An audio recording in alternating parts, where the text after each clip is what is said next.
On Christmas morning, my daughter-in-law's words cut through me like ice. "You never contribute to this family." My own son laughed, and in that laughter, something inside me broke.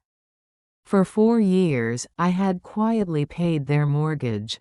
$7,000 every month, while clipping coupons and living small. But that morning, I set down my coffee cup, looked them both in the eye, and said 7 words that would end their comfort and begin my fight for truth. If you're watching this, subscribe and let me know where you're watching from. The cinnamon rolls had gone cold by the time I spoke. Christmas music still played from the kitchen speaker. Wrapping paper lay scattered across the carpet. My son Ryan sat beside his wife Paige on the couch. Their children Lily, 12, Max, 10, were building something with new Legos near the tree. Paige had just said I never contributed to the family. Ryan laughed. The sound cut through me like a wire pulled tight. My cheeks burned, then went numb. I placed my coffee cup on the side table. The ceramic made a small click against the wood. I told them I would stop sending the monthly $7,000. The room changed shape. Paige's face went blank, then sharp. She turned to Ryan with a look I recognized from courtrooms I'd never been to. She asked him what I meant by monthly payment. Ryan stared at the floor. He had told her the house was paid off years ago. The Christmas playlist kept chirping. Bells and joy and promises of snow. The gap between the music and the silence in that room felt like falling. I am Helen Porter, 68 years old, retired school librarian, widow for 6 years now. I had raised Ryan alone after his father died. I had taught him about honesty and work and keeping your word. 3 weeks earlier I had asked him for $100. Not a rescue, just a bridge. My arthritis prescription had doubled in price. Insurance wouldn't cover the new formula. I needed help until my next pension check cleared. Ryan said he was tight that month. Paige said I should have planned better. I didn't argue. I paid for the medication myself. I ate less that week to balance the budget. I told no one. But this Christmas morning, their contempt had finally done what 3 winters alone never could. It snapped something inside me. So I said my 7 words and watched their world tilt sideways. Lily looked up from her Legos. Her eyes found mine. She didn't understand the math yet. But she understood the temperature had dropped. Max kept building. His hands moved slower. Paige stood up. Her voice climbed an octave. She wanted to know how long I had been paying their mortgage. She wanted receipts. Proof. An explanation that made sense of the lie she'd been living in. Ryan said nothing. His silence filled the room like smoke. I had started sending money 4 years ago. Ryan called it temporary. A rough patch at work. Compliance officers didn't make what they used to. Paige was between jobs. The kids needed things. Temporary became permanent. 4 years of $7,000 every month. $84,000 a year. $336,000 total. I lived in a small house my late husband had paid off. I drove a car older than some marriages. I clipped coupons and bought store brands and never traveled farther than the library where I used to work. I made it work because family came first. That's what I believed. Until Paige said I never contributed. Until Ryan laughed at the idea I might deserve $100 when I needed it most. The Christmas tree lights blinked red and gold. Their rhythm felt mechanical, heartless. I stood up. My knees complained but held. I told them I would see myself out. Ryan found his voice then. He said we should talk about this privately. Away from the kids. Like money was a secret we kept from children who lived inside its consequences. I said there was nothing left to discuss. Paige asked how I expected them to pay the mortgage now. I suggested they sell something. Or work harder. Or tell the truth to the bank. The same things they had implied I should do when I asked for help. My coat hung by the door. I put it on slowly. My hands were steady. Max called out Merry Christmas as I reached for the doorknob. I turned back. I told him Merry Christmas. I told Lily the same. Then I walked out into the cold December air. Snow had fallen overnight. The driveway looked clean. Unmarked. I stood there breathing frost and freedom. My car started on the second try. The heater took a while to catch. I drove home in silence. The radio stayed off. My thoughts were loud enough. I made tea when I got home. Earl Grey. No sugar. I sat at my kitchen table and looked at the stack of bank statements I kept in a drawer. Every transfer was documented. Every $7,000 payment recorded with the memo line. For Ryan, house. I had kept track because that's what librarians do. We organize. We document. We preserve the truth even when it's ugly. The phone rang twice before dinner. I didn't answer. Ryan texted. 3 messages. Each one softer than the last. He was sorry. Paige was upset. Could we talk tomorrow? I didn't reply. That evening I made soup from leftovers. I watched a nature documentary. I went to bed at 9. The next morning brought the envelope. It sat on my porch in a manila sleeve. My name written in Paige's neat handwriting. I carried it inside. Made coffee. Sat down before opening it. Inside were bank statements. Credit card bills. Loan documents. Some of the signatures looked like mine. But I had never signed them. $67,000 on credit cards I didn't own. A second mortgage on their house I didn't know existed. A checking account that showed $847 remaining. At the bottom of the pile was a life insurance policy. $500,000. Taken out in my name 6 months ago. Ryan was listed as the sole beneficiary. The edges of the paper cut my finger. A thin line of red appeared. I set the documents on the table. I looked at them the way I used to look at books that had been damaged. With sadness. With recognition. The phone rang. Paige's name appeared on the screen. I answered. She said she had found those documents in Ryan's desk. She said some of the signatures weren't hers either. She said I should be very careful. Her voice carried something new.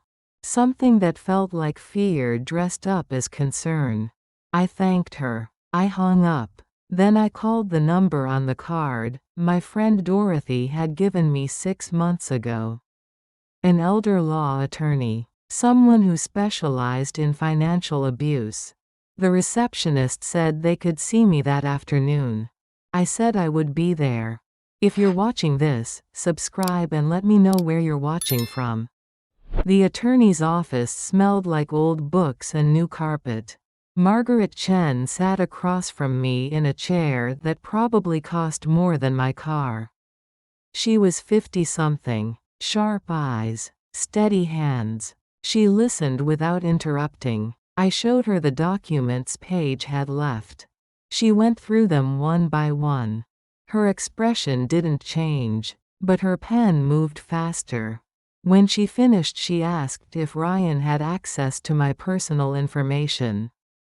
I said he did. Birth certificate, social security number, bank account details. I had trusted him with everything a mother trusts a son with. Margaret said the word I had been avoiding all morning. Fraud. The room felt smaller after she said it. She explained what would happen next. Police reports. Forensic accountants. Possibly criminal charges. She asked if I was prepared for that. I told her I had taught children for 32 years.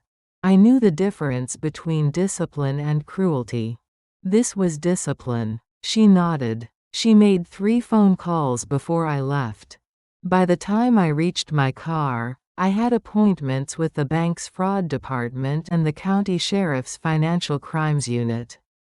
The bank was first. A woman named Sandra met me in a small windowless room. She wore a lanyard and a practiced smile that faded when I spread the documents across her desk. She asked me to walk through the timeline. I started with 4 years ago. The first mortgage payment I sent. The calls from Ryan about temporary setbacks. The silence about what temporary really meant. Sandra typed everything I said.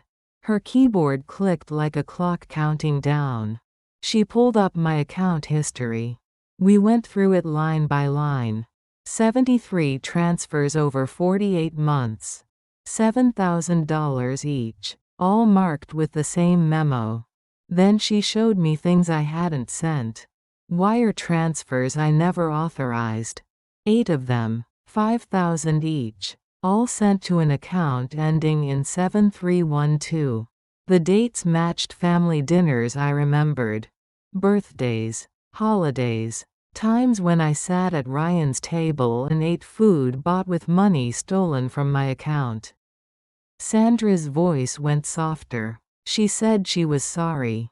She said this happened more often than people realized. I asked her what happened to the money. She said she would need to file a formal fraud claim. The investigation could take weeks, maybe months. Recovery wasn't guaranteed. I signed the papers she pushed across the desk. By the time I left the bank, the afternoon light had turned gray. January in the Midwest felt like punishment for surviving December. The sheriff's office was downtown. 3rd floor. End of the hall. 2 detectives were waiting. Sophia Mendez and Aaron Hall. Mendez was younger than I expected. Maybe 40. Hall looked like he'd been doing this work since before I retired. They sat on opposite sides of a small table. I sat between them. Mendez asked me to start from the beginning. I told them about Christmas morning. The $7,000. Page's contempt. The envelope on my porch. Hall took notes in a leather notebook. His handwriting was terrible, but he wrote everything down. Then Mendez said something that changed the temperature in the room. They had been investigating Ryan for 4 months. My chest tightened. My hands went cold. She explained that Ryan had left his compliance job 18 months ago. He now worked as a tax preparer. Unlicensed. Operating out of a shared office space on the east side. At least 6 elderly clients had reported irregularities. Missing refunds. Unexpected tax bills. Money moved between accounts without authorization. Hall said Ryan had a system. He targeted widows, people living alone, people who trusted family, friends, and church recommendations. One name hit differently than the others. Ruth Aldridge. I knew Ruth. She attended the same library book club I used to run. 81 years old, widowed, kind. She brought cookies to every meeting. Mendez said Ruth had lost $47,000. The fluorescent lights hummed overhead. The sound felt too loud. I asked if they had enough to arrest him. Hall said they were close. But they needed more evidence. More witnesses. Someone who could speak to Ryan's methods from the inside. They both looked at me. I understood what they were asking. Mendez slid a business card across the table. She said I should call her if Ryan made contact. If anything changed. If I felt unsafe. I took the card. I put it in my wallet next to my library card. 2 pieces of paper that represented 2 different versions of the life I thought I had. When I got home, the sun was setting. The sky looked bruised. My front door was unlocked. I always locked my front door. The house smelled wrong. Like cologne I recognized. Ryan's. He was sitting in my living room. In my late husband's chair. My heart kicked against my ribs. But my voice stayed level when I asked him what he was doing there. He said he still had the emergency key I'd given him years ago. He said we needed to talk. The word emergency hung between us like smoke. He wanted to know what I'd told Paige. What was in the envelope. Why I was trying to destroy his family. I said I wasn't destroying anything. I was protecting what was left of myself. Ryan stood up. He was taller than I remembered. Or maybe I had gotten smaller. He told me everything could be fixed. Quietly. Within the family. No police. No lawyers. Just us working it out like adults. I asked him about Ruth Aldridge. His face changed. Something behind his eyes went dark. He said I didn't understand the whole picture. Business was complicated. Money moved in ways that looked wrong to people who didn't understand finance. I told him I understood fraud just fine. The word landed like a slap. Ryan's jaw tightened. He said I was making a mistake. He said family protected family. He said I would regret bringing outsiders into private business. I asked him to leave. He didn't move. I walked to my landline. I picked up the receiver. I started dialing. He left before I finished the number. The door slammed hard enough to rattle the pictures on the wall. I stood in my living room holding a dead phone. My hands were shaking. My whole body was shaking. But I had done it. I had drawn the line. I called Mendez. She answered on the second ring. I told her about Ryan's visit. The key. The threats dressed up as family advice. She asked if I felt safe staying in my house. I looked around at my furniture. My books. My life contained in 900 square feet. I said I didn't know anymore. Mendez said she would send a patrol car to check the area. She asked if I had somewhere else I could stay tonight. I thought about my sister in Arizona. My friend Dorothy 3 towns over. The hotel by the highway that looked sad but clean. I told her I would figure it out. She said to call her immediately if Ryan came back. She said to change my locks. She said to document everything. I promised I would. After we hung up, I sat in the kitchen. The same table where I'd opened Paige's envelope that morning. The same chair where I'd sat for 6 years of widowhood. The house felt different now. Compromised. Like someone had left the windows open and let the weather in. I packed a bag. Enough clothes for 3 days. My medications. My phone charger. The folder of documents Margaret Chen had copied. Then I called the hotel. They had a room available. Ground floor. $79 a night. I said I would take it for a week. The woman on the phone asked if I was visiting family. I told her no, I was leaving them. If you're watching this, subscribe and let me know where you're watching from. The hotel room smelled like industrial cleaner and other people's decisions. Room 114. Ground floor. Window facing the parking lot. The bedspread was beige. The carpet was darker beige. Everything felt temporary in a way that made my chest tight. I unpacked my medications first. Lined them up on the bathroom counter. 7 bottles. Each one a reminder that bodies wear out faster than spirits do. The television remote had too many buttons. I left it alone. Outside, headlights swept across the curtains. Cars coming and going. People with places to be. I was just a woman hiding from her son in a $79 room. Sleep came in pieces that night. Morning arrived gray and cold. The coffee maker in the room produced something brown and bitter. I drank it anyway. My phone showed 3 missed calls. All from Ryan's number. No voicemails. Mendez had texted at 7. She wanted me to come to the station. She said it was important. I arrived before 9. The same small room. The same fluorescent lights. But this time Mendez had folders stacked on the table. 5 of them. Each one thick with paper. Hall stood by the window. He looked like he hadn't slept much either. Mendez asked me to sit. Her voice carried something heavy. She opened the first folder. Inside were bank statements, transaction logs, copies of tax returns I'd never filed. My name appeared on documents I'd never signed. My social security number unlocked accounts I'd never opened.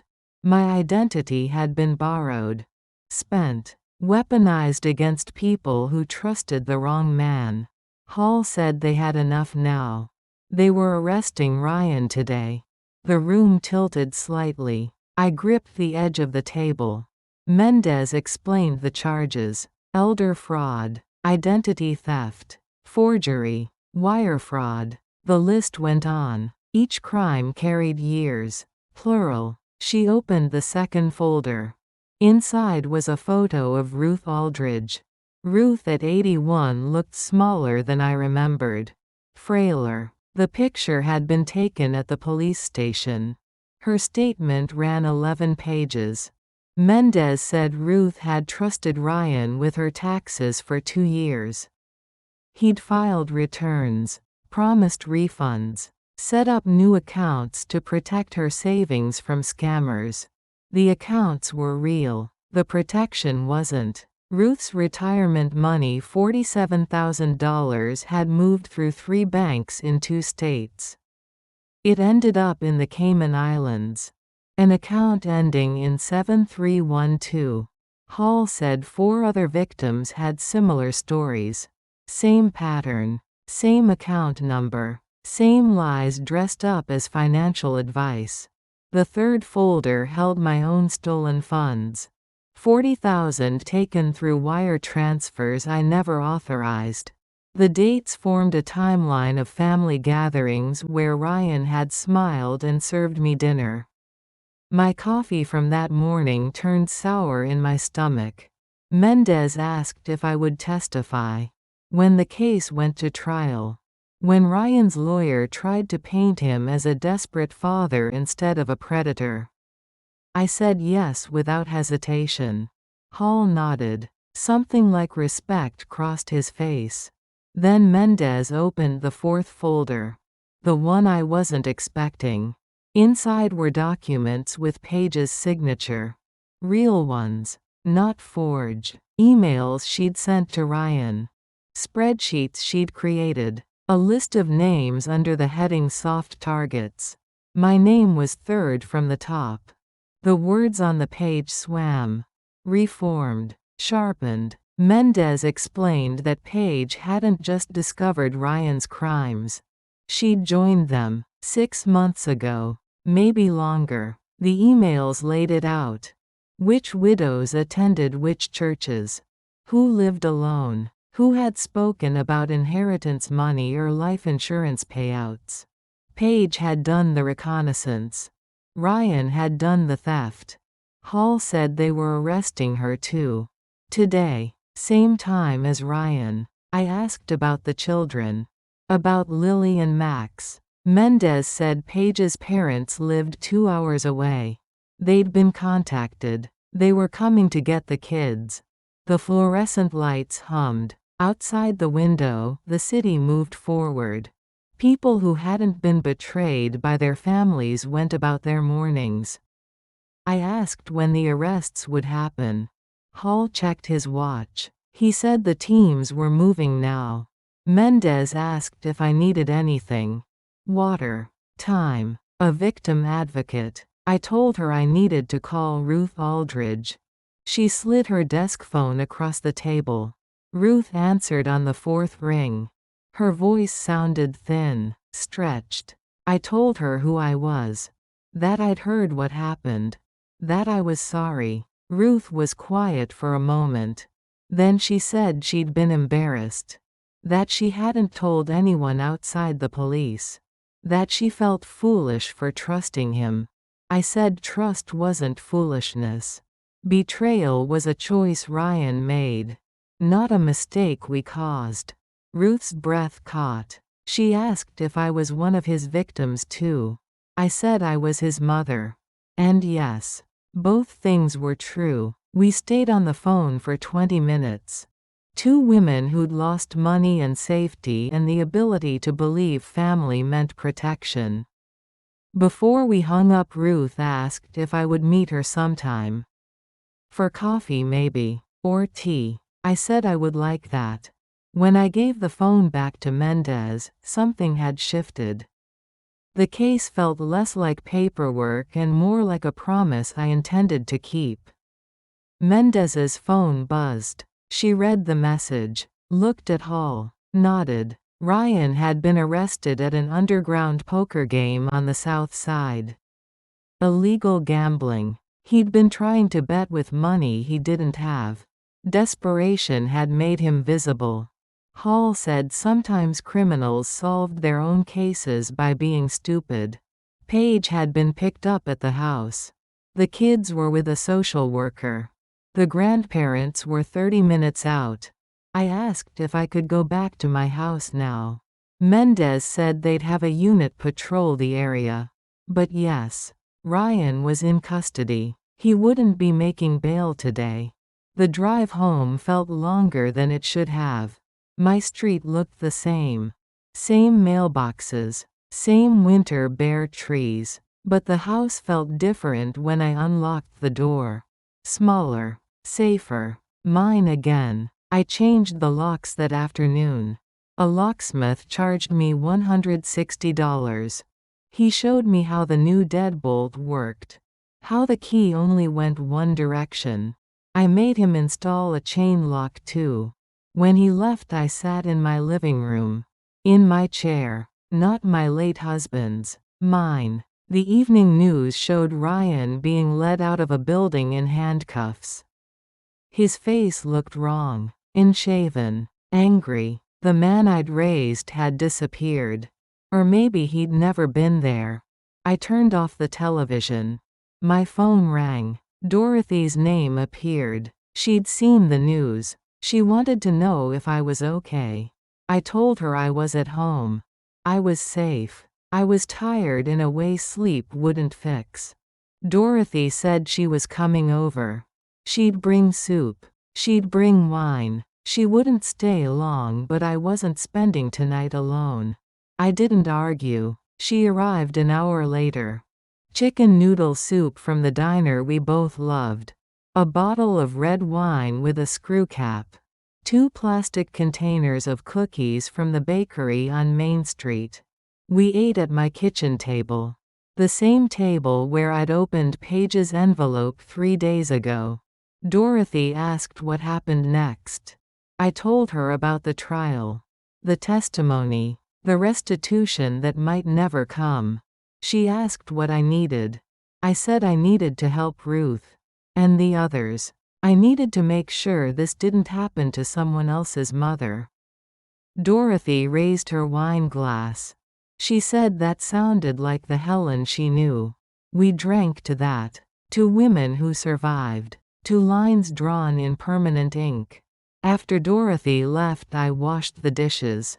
I locked the doors. I checked the windows twice. Then I sat down with a notebook and started making a list.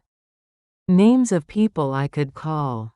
Organizations that helped fraud victims. Churches with senior centers. Libraries with free meeting rooms.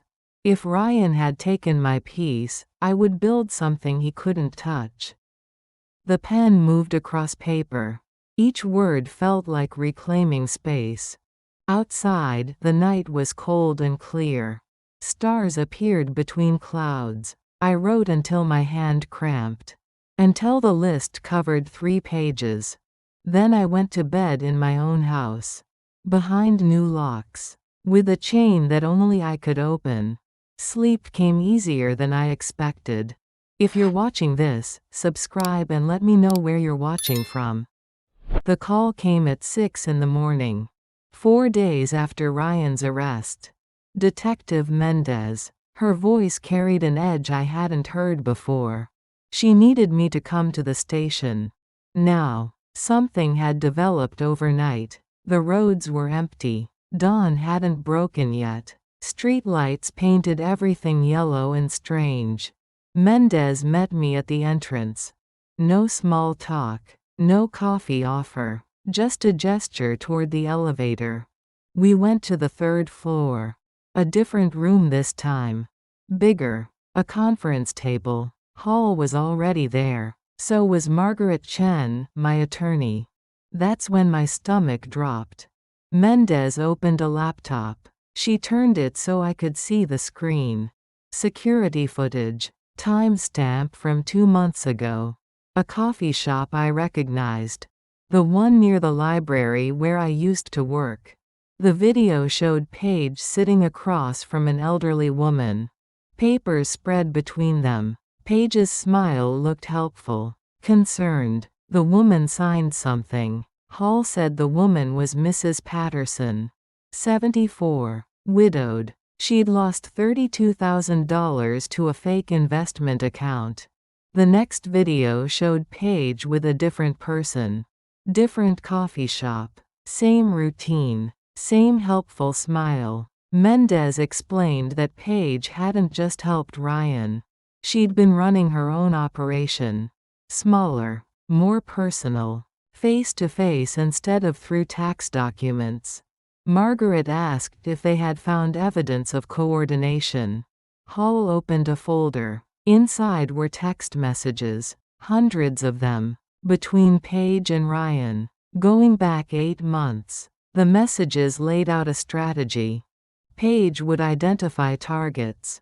Build trust. Ask questions. Ryan would handle the financial theft. They'd split the proceeds 60-40. My name appeared in those texts. Repeatedly. Paige had written that I was getting suspicious. That I'd asked too many questions about their finances. That they needed to control the narrative before I became a problem. Ryan had suggested the life insurance policy. $500,000. Worth more than the mortgage payments I'd been sending. Paige had called it a good backup plan. The words sat there on the screen. Clinical. Cold. My death reduced to risk management. Mendez asked if I was okay. If I needed a break. I told her to keep going. She pulled up more evidence. Bank records showing Paige had opened accounts in 3 states. All under variations of her name. All receiving transfers from elderly victims.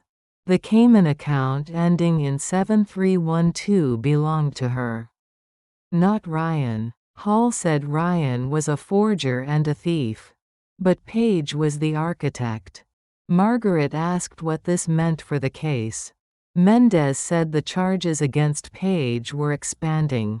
Elder abuse. Conspiracy. Money laundering. She was looking at more time than Ryan now. Then Mendez said the thing that changed everything.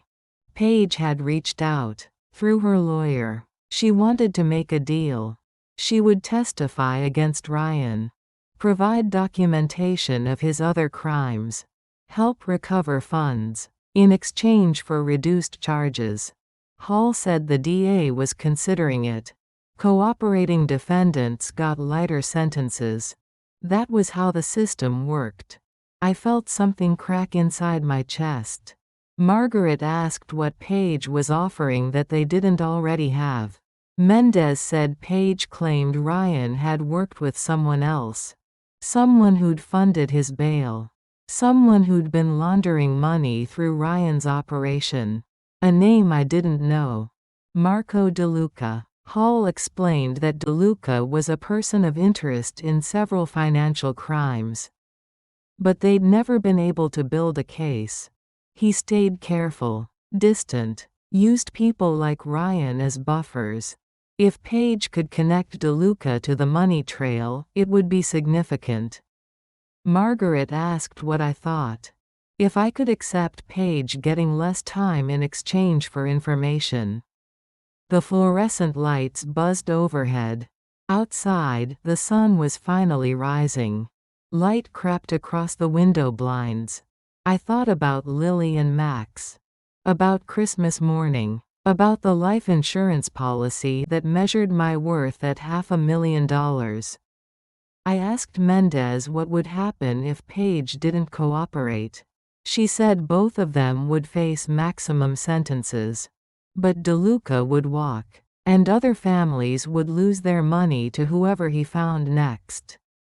The math was cold, calculated, justice balanced against strategy. I told them Paige could make her deal. But I wanted to face her first. Mendez and Hall exchanged looks.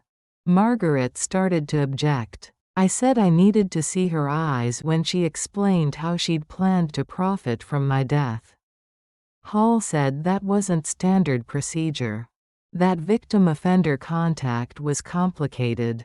I told him I'd been teaching children accountability for 3 decades.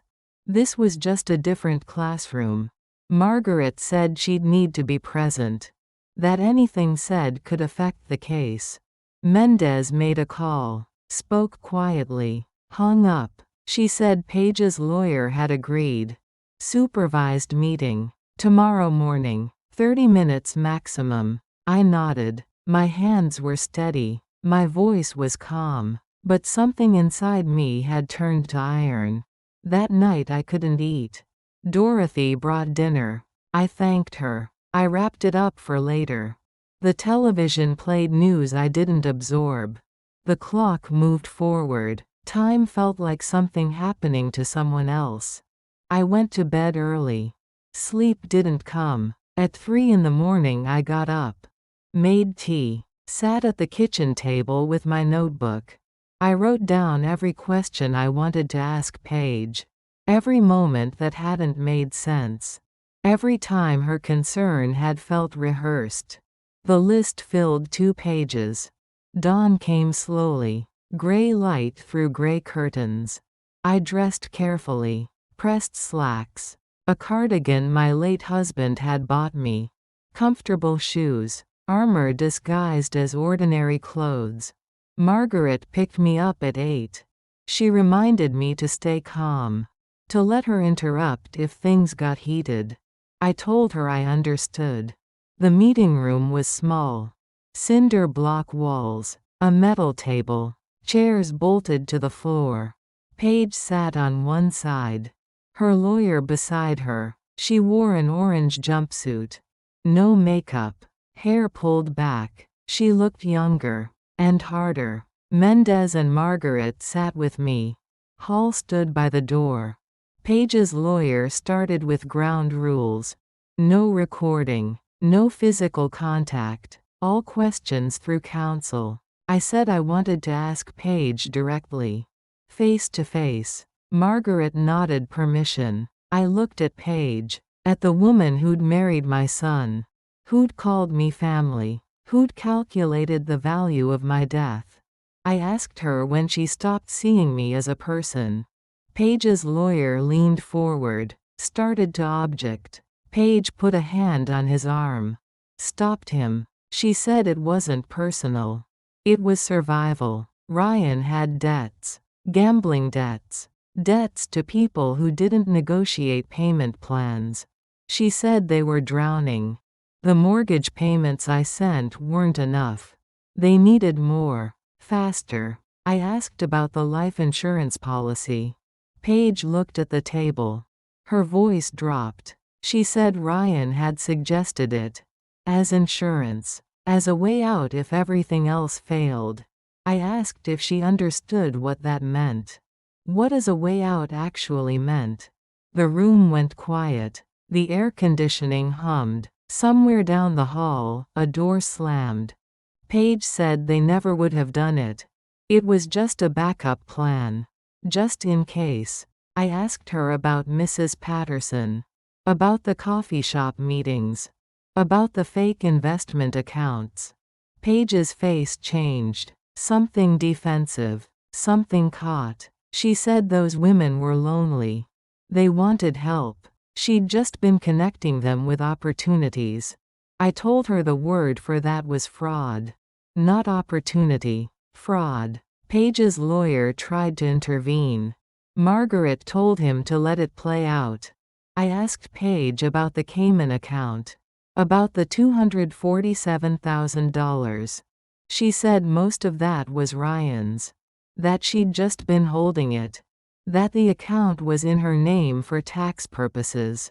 I pulled out a paper Margaret had given me. Bank records showing deposits made before Ryan started his tax business. Before he'd even left his compliance job. I asked Paige when she'd started stealing from elderly people. Her composure cracked. Just slightly. A fracture around the eyes. She said she'd needed money. That Ryan's gambling had eaten through everything. That she'd been protecting her children. I asked her how stealing from grandmothers protected anyone. Paige didn't answer. I stood up. My chair scraped against the floor. I told her she could make whatever deal she wanted. She could testify against Ryan. Against DeLuca. Against anyone who made her sentence lighter. But she'd have to live with knowing her children would grow up understanding what their parents really were.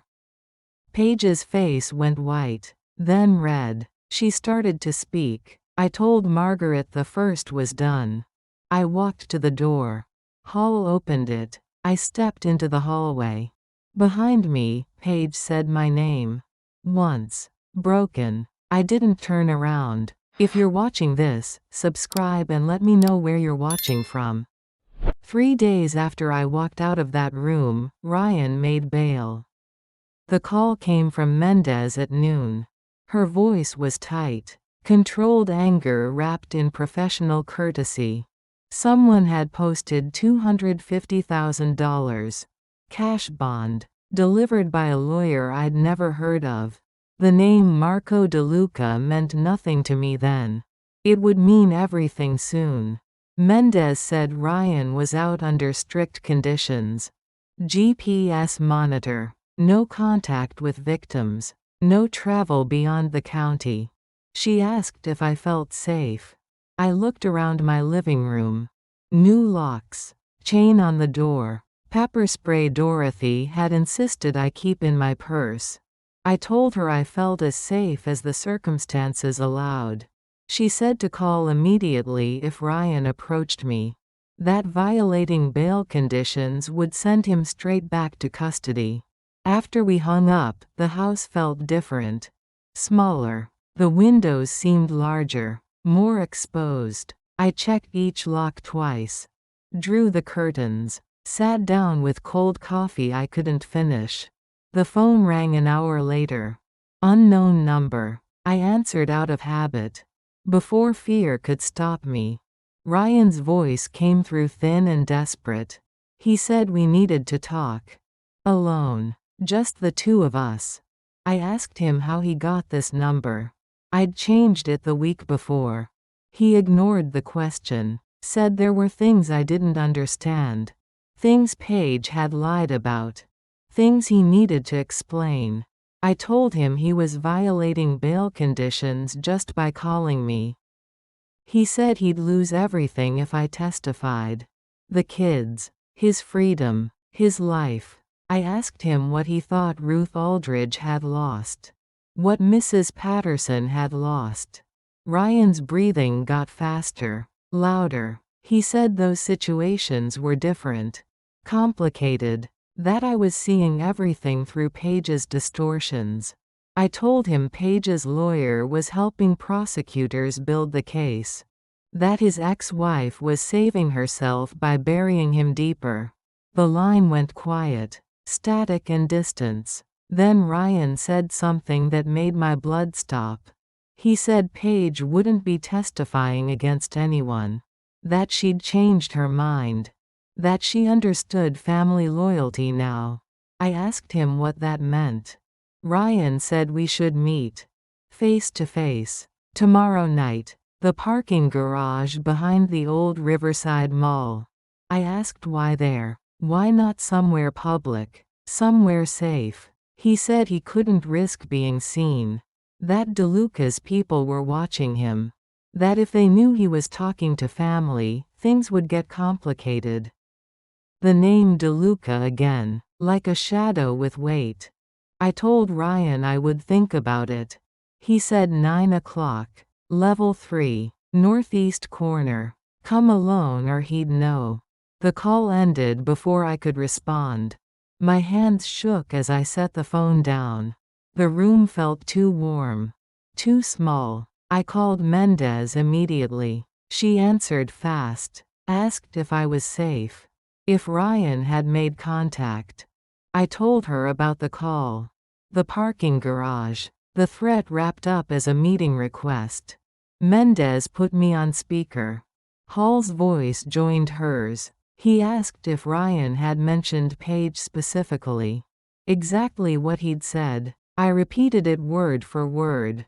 Ryan's claim that Paige had changed her mind about testifying. Mendez swore under her breath. Said she'd check with the jail. That Paige had been in isolation since our meeting. Hall said the parking garage was a setup. That I shouldn't go anywhere near it. I asked what Ryan wanted. What he thought would happen. Mendez said desperate people made desperate plans. That Ryan was cornered. That cornered animals either surrendered or attacked. She said they'd send units to monitor my house. Plain clothes. Unmarked cars. I wouldn't see them but they'd be there. I asked what would happen if I didn't show up tomorrow night. Hall said Ryan would probably run. Skip bail. Disappear. Make the case harder but not impossible. I asked what would happen if I did show up. The line went quiet for a moment. Then Mendez said they could wire me. Have units nearby. Use me to get Ryan on record violating bail. Maybe even admitting to the crimes. Margaret's voice cut through. She'd been listening on another line. She said absolutely not. That I wasn't law enforcement. That the risk was unacceptable. Hall said it was Helen's choice. That victims had agency even when lawyers didn't like it. I asked what they needed me to do. Margaret tried to object again. I told her gently that I'd heard her. That I understood the risks. That I was doing this anyway. Mendez said she'd come to my house tomorrow afternoon. Bring equipment. Go over procedures. Make sure I understood every step. I told her I'd be ready. After the call ended, I sat in the silence. The heating system clicked on. Warm air pushed through vents. Outside, a car door slammed. Footsteps on pavement. The sound of normal life continuing. I made tea I didn't drink. Ate half a sandwich that tasted like cardboard. Watched the afternoon light fade. Dorothy called at 6. She'd heard about Ryan's bail somehow. Small towns and big news traveled fast. She asked if I wanted company. If I was scared. I told her I was managing. That I had plans tomorrow night. That I'd call her after. Dorothy said she'd keep her phone on. All night if necessary. We hung up. The house settled into evening quiet. I tried to sleep. Gave up around midnight. Made more tea. Sat at the kitchen table with my notebook. I wrote a letter to Lily and Max. Just in case. Things I wanted them to know. About their grandfather. About family being more than blood. About courage looking like an old woman doing what needed to be done. I sealed it in an envelope. Left it on the counter with Dorothy's name on the front. Morning came slowly. Gray and cold. February in the Midwest felt like punishment that never ended. Mendez arrived at 2. She brought Hall and a tech specialist named Kevin. Kevin showed me the wire. Smaller than I expected. Cloth tape. Microphone no bigger than a button. He demonstrated how it worked. Showed me the panic word. The signal if things went wrong. Mendez walked me through scenarios. What to say, what not to say, how to keep Ryan talking. Hall said backup would be on every level of the garage. Undercover. Armed. They'd move the second things looked bad. I asked how they'd know if things looked bad. Hall said they'd know. 27 years of knowing had taught him the signs. They left at 4. Told me to eat something. Stay hydrated. Try to rest. I did none of those things. At 8 I dressed in dark clothes. Comfortable shoes. The pepper spray in my coat pocket. The wire taped carefully beneath my sweater. I drove toward Riverside Mall.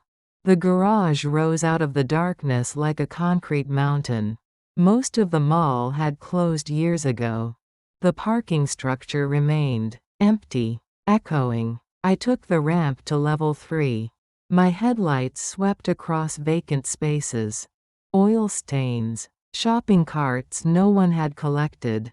The northeast corner was darker than the rest. Burned out lights.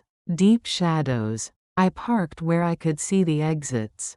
Left the engine running. Waited. 9 o'clock came. Then 9:05. A text appeared on my phone.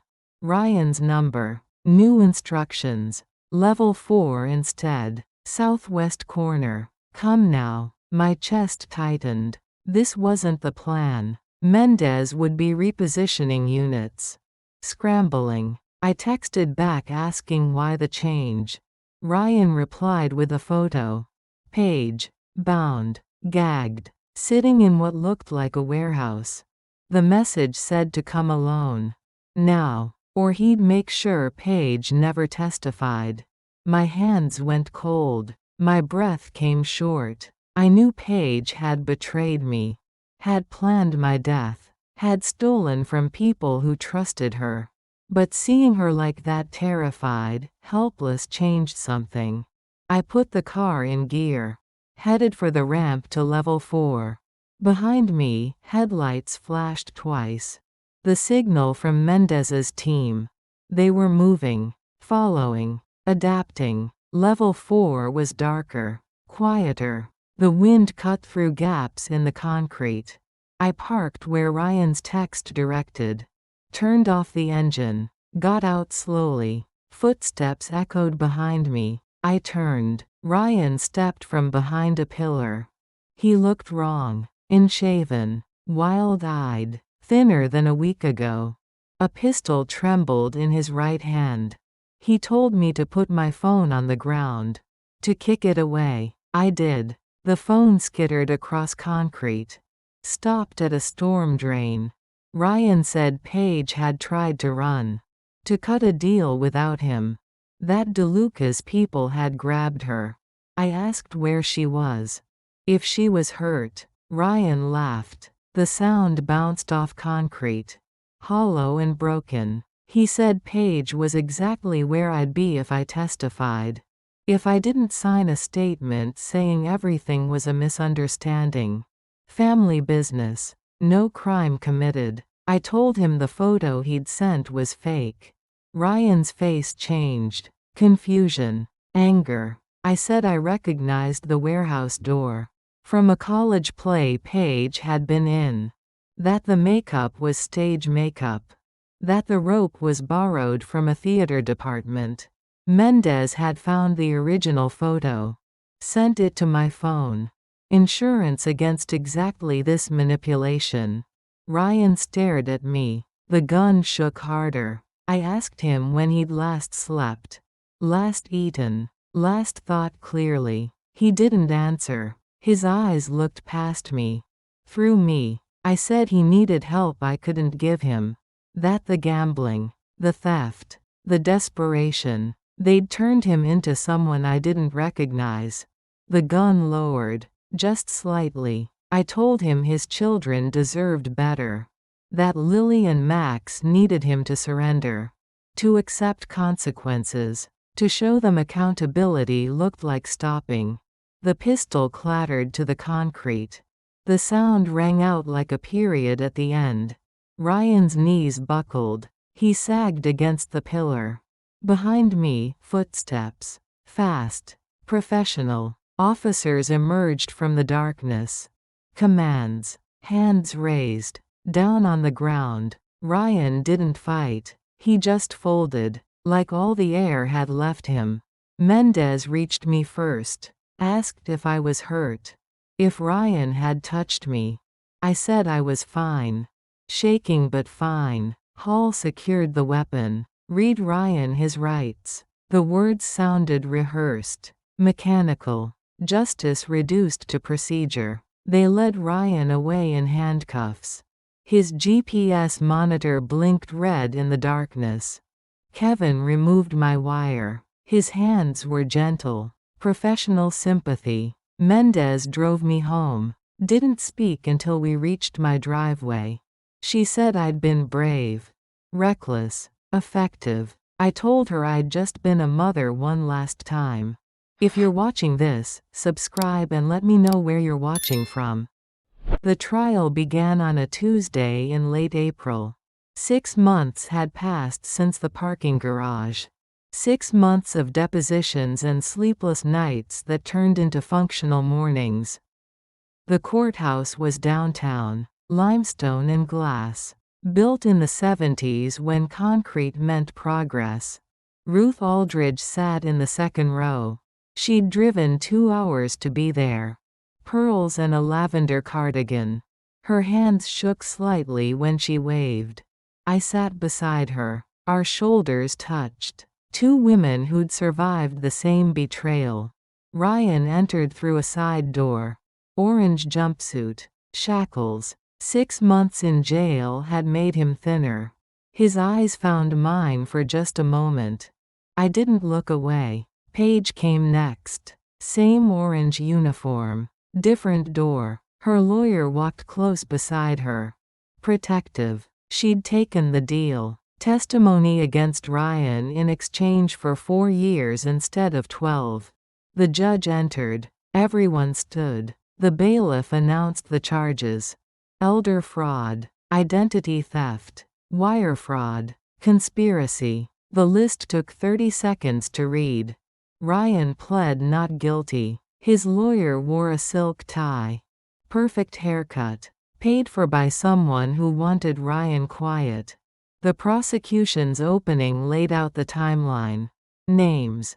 Amounts. Methods. Bank records on screens. Forged signatures.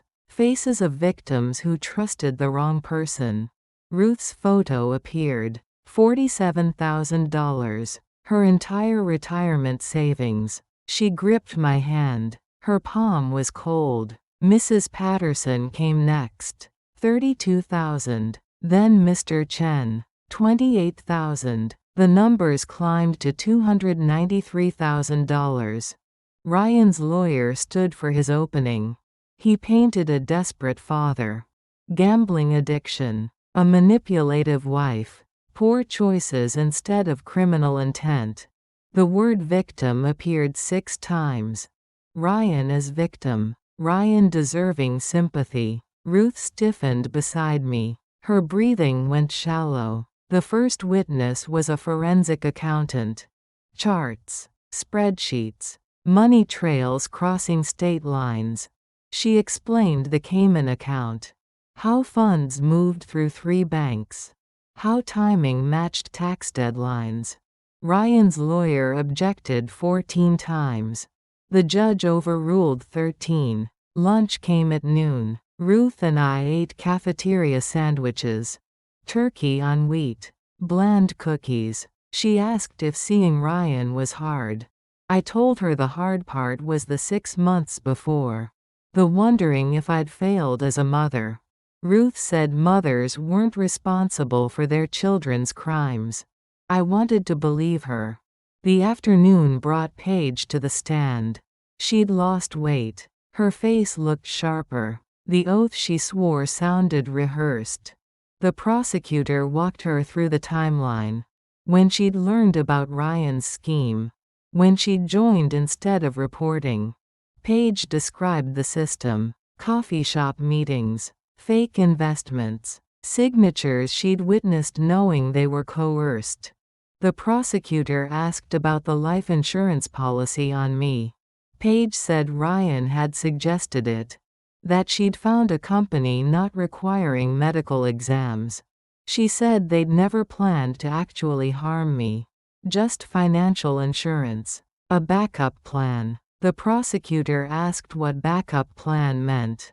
Paige went quiet, looked at her lawyer. She said it meant if everything else failed, they'd have something to fall back on. The prosecutor pressed, asked if that something included my death. Paige's voice cracked. She said they were desperate. That dangerous people had threatened them.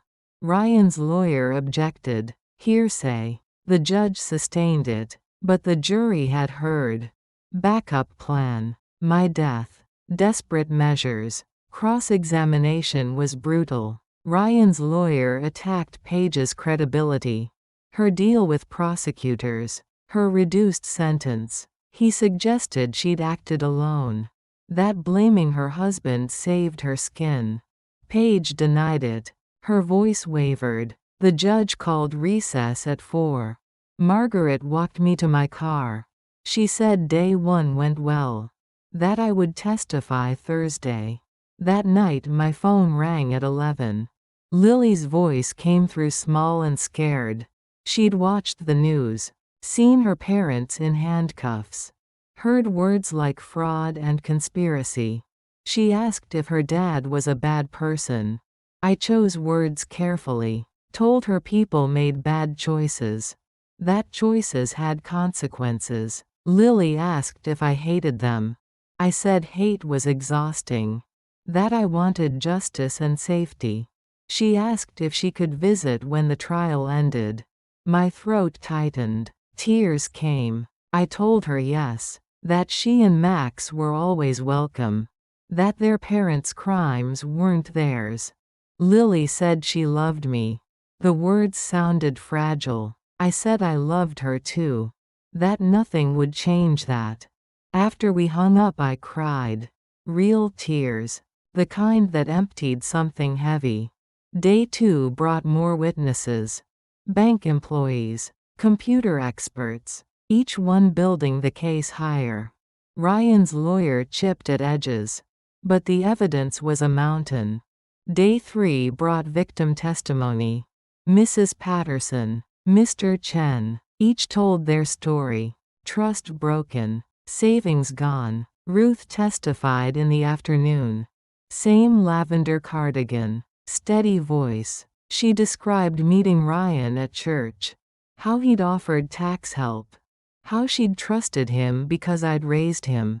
That detail hit hard. My son's crimes carried my reputation. Ruth explained the fake investment. The promised returns. The vanished transfers. She said losing money hurt. But losing safety hurt more. Ryan's lawyer asked if she'd read documents carefully. Ruth said she'd trusted someone from a good family. That trust shouldn't require a lawyer. The courtroom went quiet. Thursday morning came clear and cold. Spring pushing through winter. I wore a gray dress. Simple. My husband's pearls from our 20th anniversary. Margaret met me outside, squeezed my hand, said to breathe between answers. The bailiff called my name at 10:15. I walked to the witness stand. Hand on the Bible. Swore truth. Ryan watched me, a stranger wearing my son's features. The prosecutor asked me to state my relationship to the defendant. I did. My voice carried. Steady. Clear. She asked about Christmas morning. The $7,000. What happened when I said no? I told the truth. All of it. The contempt. The laughter. The moment something broke. She showed me bank statements. forged signatures, the life insurance policy. Asked if I'd authorized any of it. I said no, that I'd trusted my son. That trust was the weapon he'd used. Ryan's lawyer stood. His smile was practiced, predatory. He asked if Ryan and I had disagreements, if our relationship was strained. I said tension didn't justify theft. He suggested I was bitter, wanted revenge. I told him appreciation wasn't measured in money, but fraud was. He asked if I knew about Ryan's gambling debts, mental health issues, dangerous people. I said awareness didn't excuse crimes, that Ruth hadn't caused his debts. The lawyer pushed harder, tried to make me angry. But 32 years teaching children had prepared me. Patience wasn't weakness. It was strategy. After 40 minutes he sat down. The judge thanked me, told me I could step down. I walked back to my seat. Ruth squeezed my hand. I'd done what I came to do. Told the truth.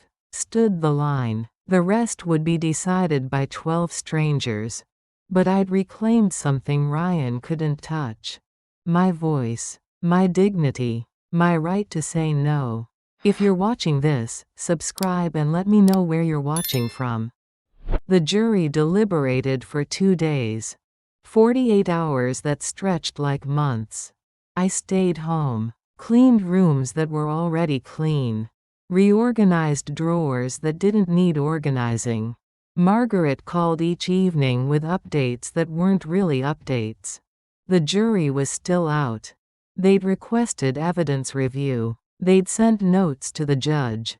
Ruth called too. She couldn't sit still either. She'd baked 11 loaves of bread. Her freezer was full. Her kitchen smelled like yeast and waiting. On the second afternoon, Margaret's call came different. Shorter. Urgent. The jury had reached a verdict. We needed to be at the courthouse in an hour. The drive downtown felt surreal. Traffic lights. Normal people doing normal things. The world continuing while mine balanced on 12 strangers' decision. Ruth met me at the courthouse steps. She wore navy blue, sensible shoes. Her hand found mine without words. Margaret was already inside. She touched my shoulder. Said nothing because there was nothing to say yet. The courtroom filled slowly. Reporters. Victim advocates. People whose names I'd learned during testimony. Ryan entered looking smaller than before. His lawyer whispered something. Ryan nodded but his eyes stayed empty. Paige wasn't there. Already sentenced. Already transferred to a federal facility 3 states away. The judge entered. Everyone stood. The air felt thin. The jury filed in. 12 faces carefully blank. A woman in the front row looked at Ryan once. Then away. The bailiff asked if the jury had reached a verdict. The foreman stood. A man about my age. Reading glasses. Steady hands. He said they had. The clerk took the paper. Passed it to the judge. The judge read it silently. Her face revealed nothing. She handed it back. Asked the defendant to stand. Ryan stood. His lawyer beside him. Both men suddenly looking very young. The clerk read the verdict on the first count. Elder fraud. Guilty. The second count. Identity theft. Guilty. Wire fraud. Guilty. Conspiracy. Guilty. 7 counts total. 7 times the word guilty rang through that room. Ruth's grip on my hand tightened. Her breathing went uneven. Ryan's face didn't change, just went whiter. Blanker. Like someone had erased him from the inside. The judge thanked the jury. Dismissed them. Set sentencing for 3 weeks out. The gavel fell. The sound echoed. Ryan was led away. The orange jumpsuit disappeared through the side door. Margaret turned to me. Asked if I was okay. I said I didn't know yet. That okay felt complicated. Outside the courthouse, reporters clustered. Cameras, microphones, questions shouted across the steps. Margaret guided us past. No comment. Not today. Please respect their privacy. We made it to the parking garage. Ruth leaned against her car. Took several deep breaths. She said she'd thought she'd feel relief.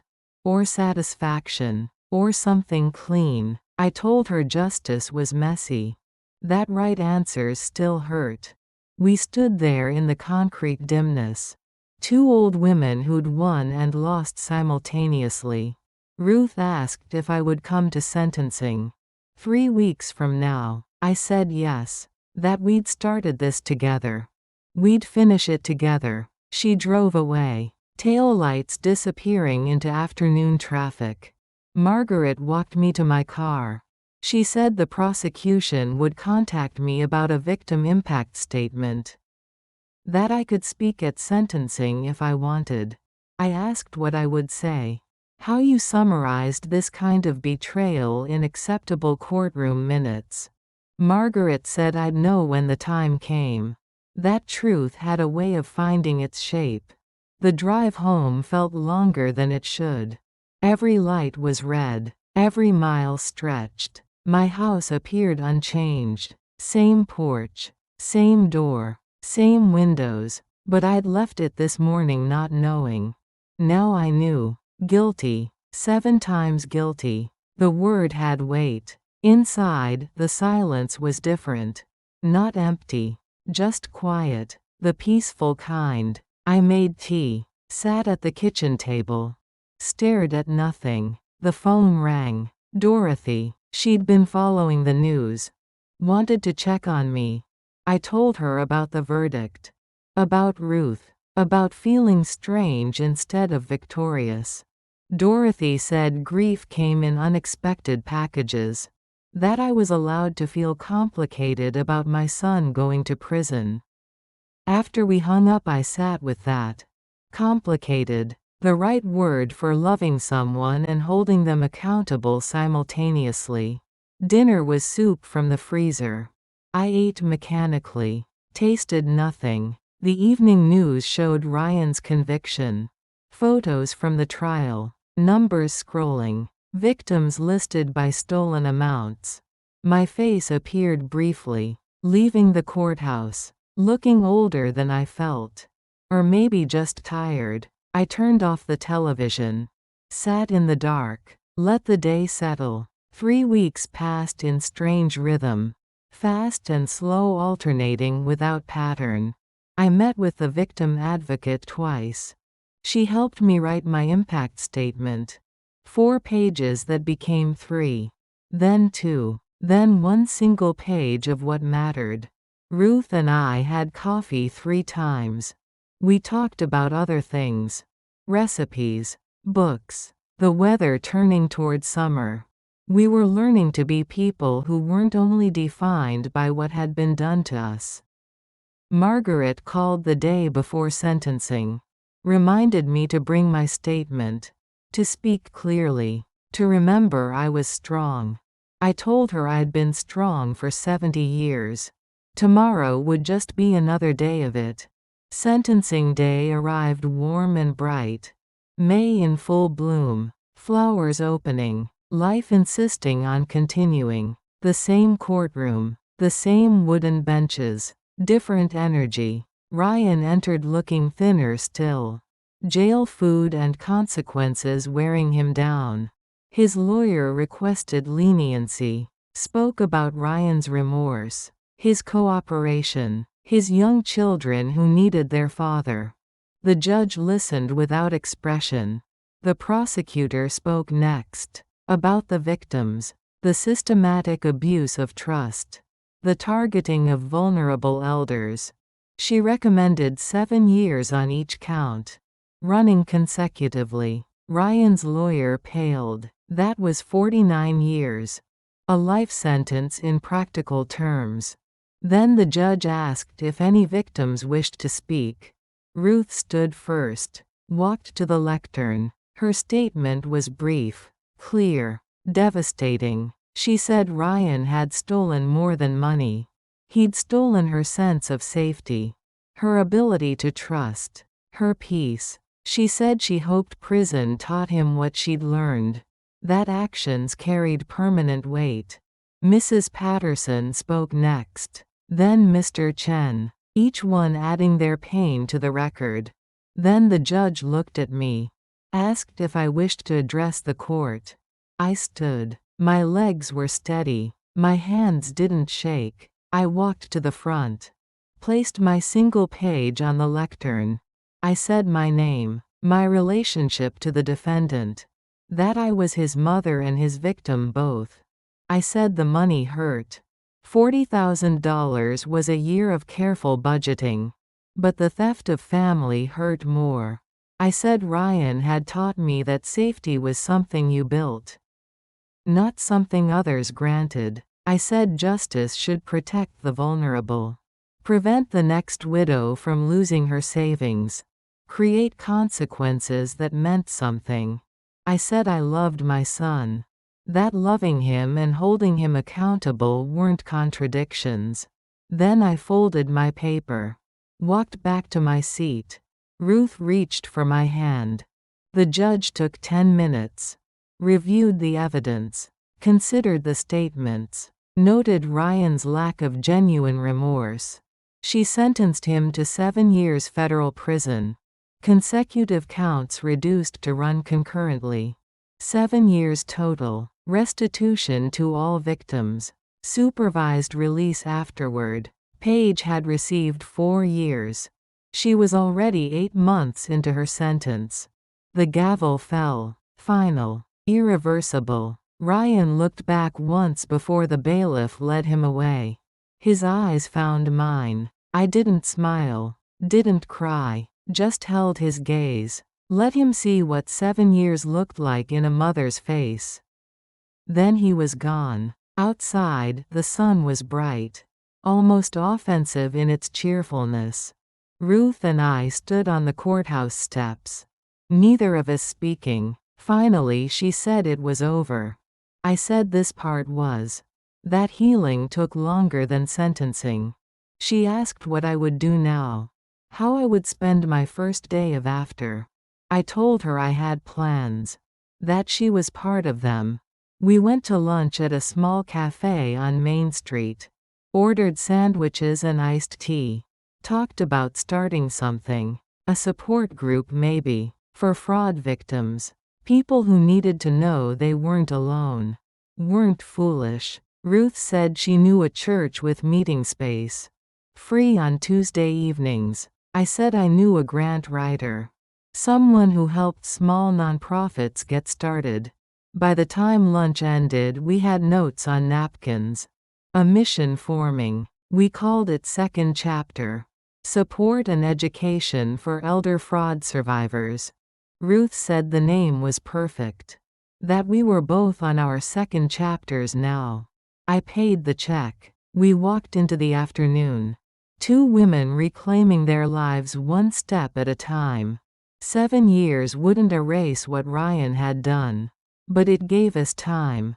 Time to build, to help, to transform theft into purpose.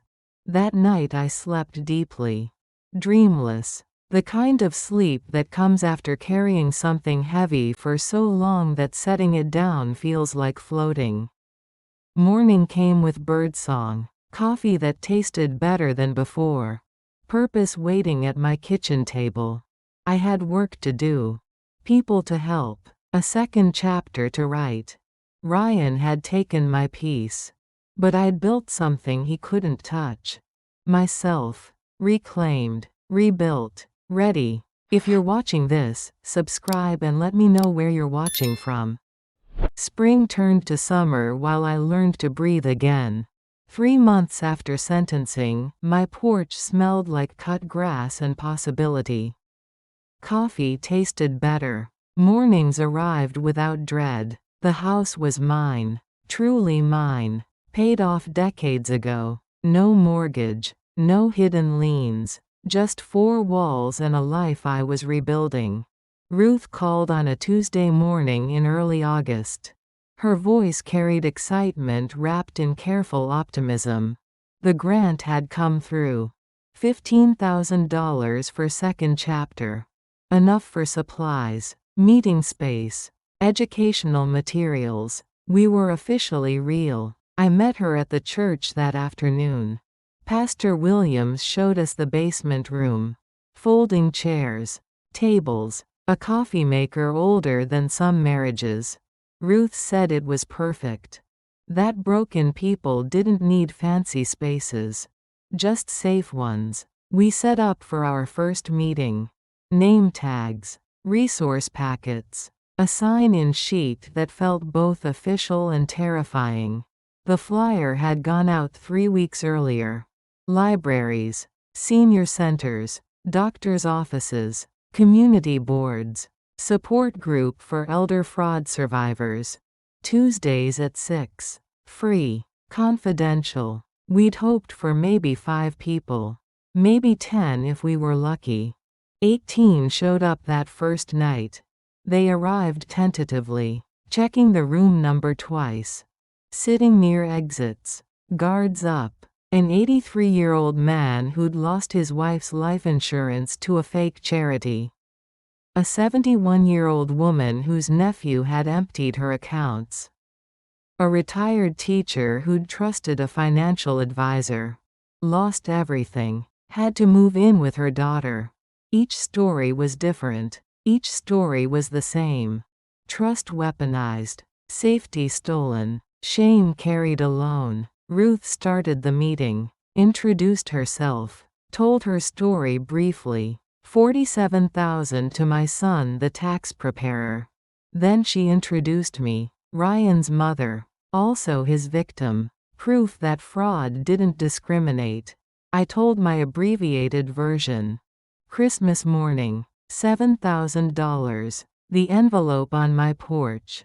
The trial. Heads nodded. Eyes recognized. The room exhaled collectively. We went around the circle.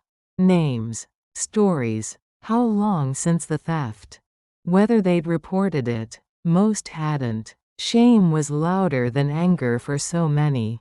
A woman named Clara said her daughter told her she'd been stupid. That she'd deserved to lose the money. Ruth said shame belonged to the thieves. Not the victims. That trust was normal. Betrayal was the crime. The meeting ran 90 minutes. We covered basics. Credit freezes. Document security. Warning signs. Resources. Afterward, people lingered. Exchanged phone numbers. Made coffee plans. Built a network from shared damage. Clara found me by the door. Asked if it got easier. If the shame ever lifted. I told her it got different. That she'd learn to carry it. Then put it down. Then forget where she'd left it. She smiled. First genuine expression I'd seen from her. Driving home, the sunset painted everything gold. My phone buzzed at a red light. A text from Lily. Could she and Max visit this Saturday? Her grandparents would drive them. My chest tightened, loosened, tightened again. I typed yes. Told her to come for lunch. That I'd make her favorite cookies. Saturday arrived sunny and warm. The kind of day that felt like a gift. I'd cleaned the house twice. Baked 3 dozen chocolate chip cookies. Set out lemonade and fresh fruit. The doorbell rang at 11. My heart kicked. Settled. Lily stood on the porch. Taller than 8 months ago. 12 going on 20. Max beside her. Still 10. Still small. Paige's parents stood behind them. Marianne and Tom. Looking older. Tired. Carrying grandchildren and guilt simultaneously.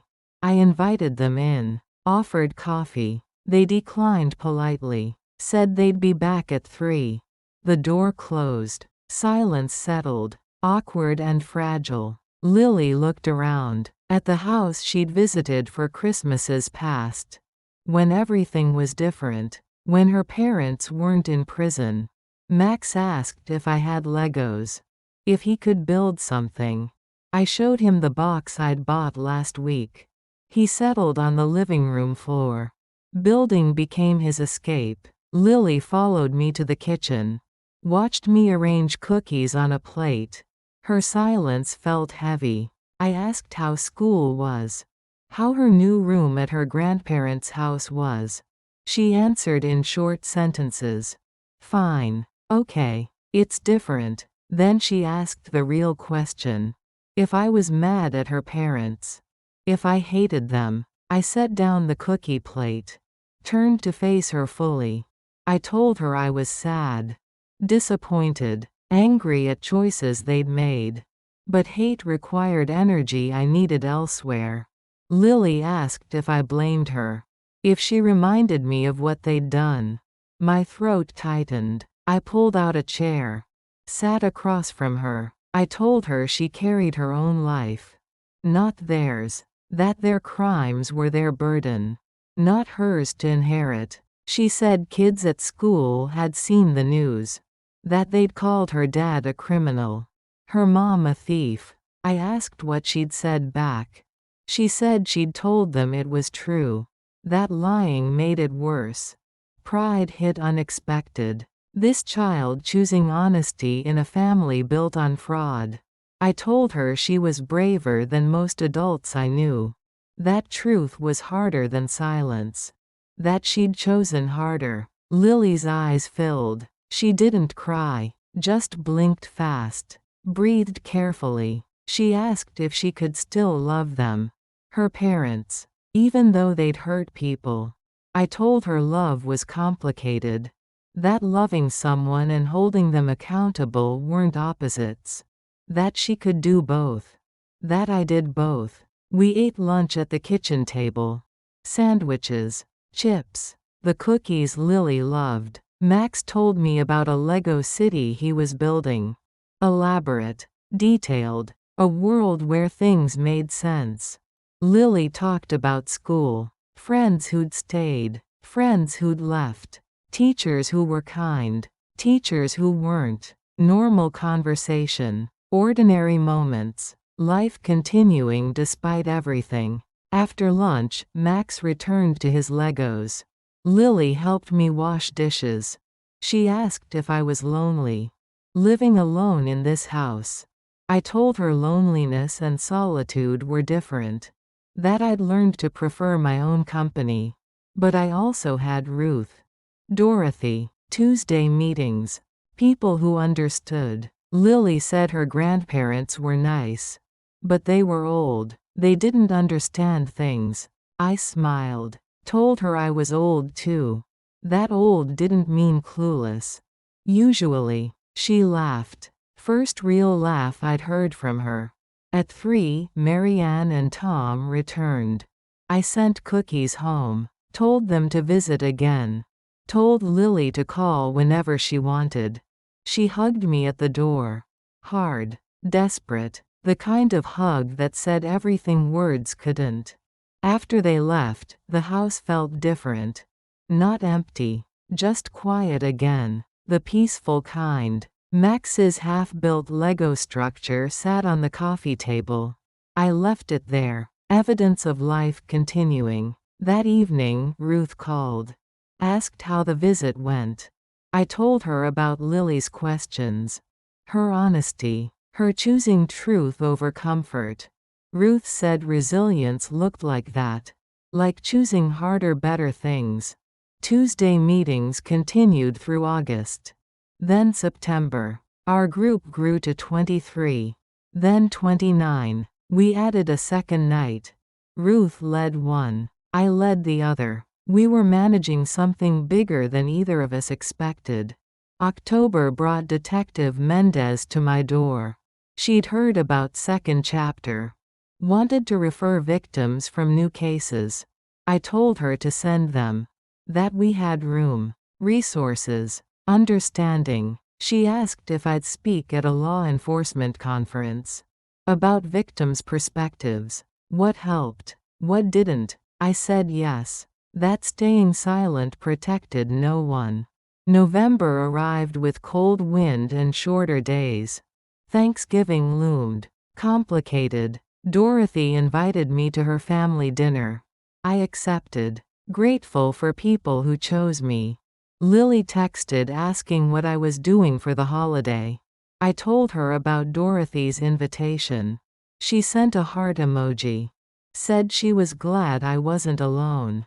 The Tuesday before Thanksgiving, a new woman joined our meeting. Younger than most. Maybe 55. Nervous hands. Quiet voice. Her name was Jennifer. Her brother had stolen her inheritance.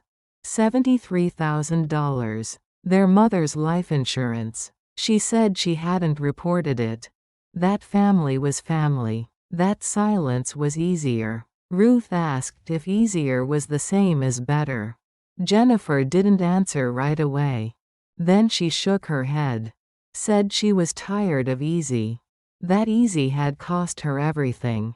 After the meeting, I gave her Mendez's card. Told her reporting was a choice.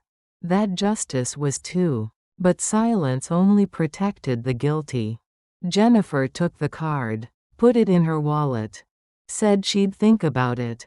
2 weeks later, Mendez called. Jennifer had filed a report. Her brother was being investigated. Small victories. One at a time. December brought the anniversary. 1 year since Christmas morning. Since I'd said my 7 words and watched everything tilt. I spent the day quietly. No tree. No decorations. Just coffee and reflection. Ruth came over that evening. Brought soup. Sat with me. We didn't talk about anniversaries. Just sat with what they meant. Lily called at 8. Said she'd been thinking about last Christmas. That she was sorry. That she missed what we'd been. I told her we were building something new. Different. Maybe stronger because it was honest. She said she'd like that. That strong sounded good. By Christmas Eve, snow had covered everything.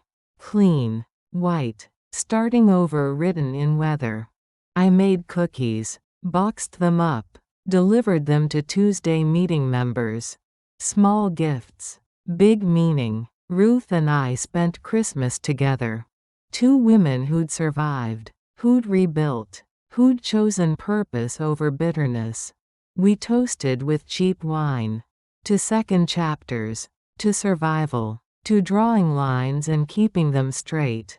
January arrived with New Year weight. New possibilities. Second chapter expanded again. 43 regular members now. 2 grants approved. A volunteer coordinator. Momentum. One Tuesday. Clara stood up at the end of meeting. Said she'd reported her daughter. That charges were pending. The room applauded. Clara cried. Ruth held her hand. Healing looked like that. Like choosing accountability. Like reclaiming stolen power. I drove home that night feeling something unfamiliar. Light. Hopeful. Free. Ryan was 3 years into his sentence. 4 years left. We'd never repaired what broke. But I'd built something he couldn't touch. My life. My purpose. My peace. The porch light glowed as I pulled in. Inside, the house waited. Mine. Safe. Home. I made tea. Sat at my kitchen table. The same table where this had all started. But everything was different now. I was different. Family, I'd learned, wasn't the people who called you expensive. It was the ones who showed up with folding chairs and understanding. Ryan had taken my peace. For a while. But I'd taken it back. Rebuilt it. Shared it. When Lily called that night to say good night, I answered with genuine joy. She said love you. The words sounded strong now. Sure. I said love you too, kid. And meant it completely. Nothing left to explain. Nothing left to prove. Just life. Continuing. Earned.